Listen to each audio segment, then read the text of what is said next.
নাকি না রে প্রতিদিন আমি জিরা অটো তো আমি ভুলে গেছি না।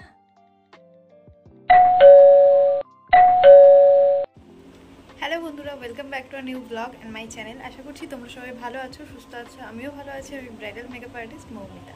আজকের ব্লগটা এখান থেকেই স্টার্ট করছি। আরও আগে থেকে ব্লগটা স্টার্ট করার কথা ছিল।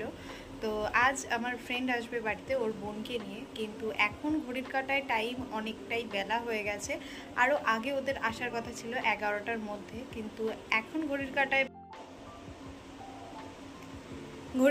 1:10 কিন্তু বেজে গেছে। এখন অবধি ওরা এসে করলাম ওদেরকে, ওরা বলছে যে আসছে, মানে আমাদের বাড়ির কাছাকাছি এসে গেছে, আসছে। তো আমি ভাবছি ওকে বলবো যে কখন তুই বেরিয়েছিস আর কখন এসে পৌঁছাবি। অপেক্ষা করতে করতে লিটারেলি আমার মাথা যন্ত্রণা শুরু হয়ে গেছে। তো এতক্ষণ ধরে বসে বসে ভিডিও এডিট করছিলাম, করতে করতে সত্যি আর ভালো লাগছে না, তাই ফোন করলাম। কোথায়? বললো অবশেষে আমি আসছি। তো ওরা আসুক, ততক্ষণ আমি যেটুকু আমার ভিডিও এডিট বাকি আছে সেটুকু শেষ করি, তারপর তোমাদের সাথে আবার দেখা হচ্ছে। না রে প্রতিদিন আমি জিরা অটো তো আমি ভুলে গেছি না। দিয়ে জিরাটটা না আমরা ত্রিবেণী ধরলাম, ত্রিবেণী থেকে আবার নেবে বেশি টাইম নেবে।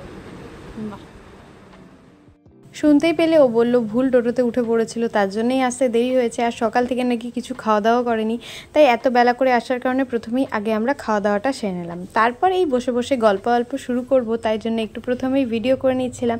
তারপর ভাবছিলাম যে কি করা যায়, আজকে এত বেলা করে এসছে। আর তার থেকেও বড় কথা, কিছুদিন আগেও এসেছিল, কিন্তু এখনও ফাইনালি আমাদের এখান থেকে, মানে কলেজের কাছে যেখানে ও হোস্টেলে থাকতো সেখান থেকে ও চলে যাবে। তো তার জন্য আরেকবার ঘুরতে এসেছিল। তো খাওয়া দাওয়ার পর অনেকটা গল্প করে সময় কাটিয়ে ফেলেছি। এখন প্রায় ওদের বাড়ি যাওয়ার সময় হয়েই এসছে।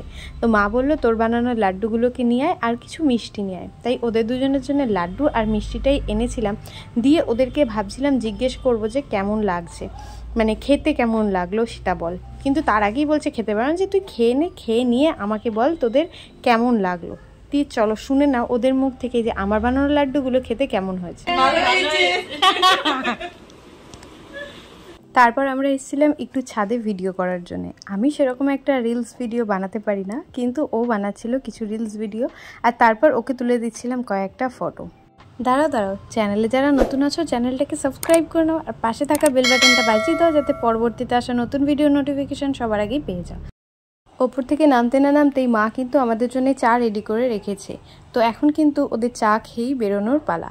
তো আজকের ব্লগটা এখানেই শেষ করছি। যদি কিছু ভালো লেগে থাকে তার জন্য লাইক, শেয়ার, সাবস্ক্রাইব নাও। নেক্সট ভিডিওয়ে দেখা হবে। ততক্ষণ অবধি ভালো থেকো, সুস্থ থেকো। Till then take care, tata, by.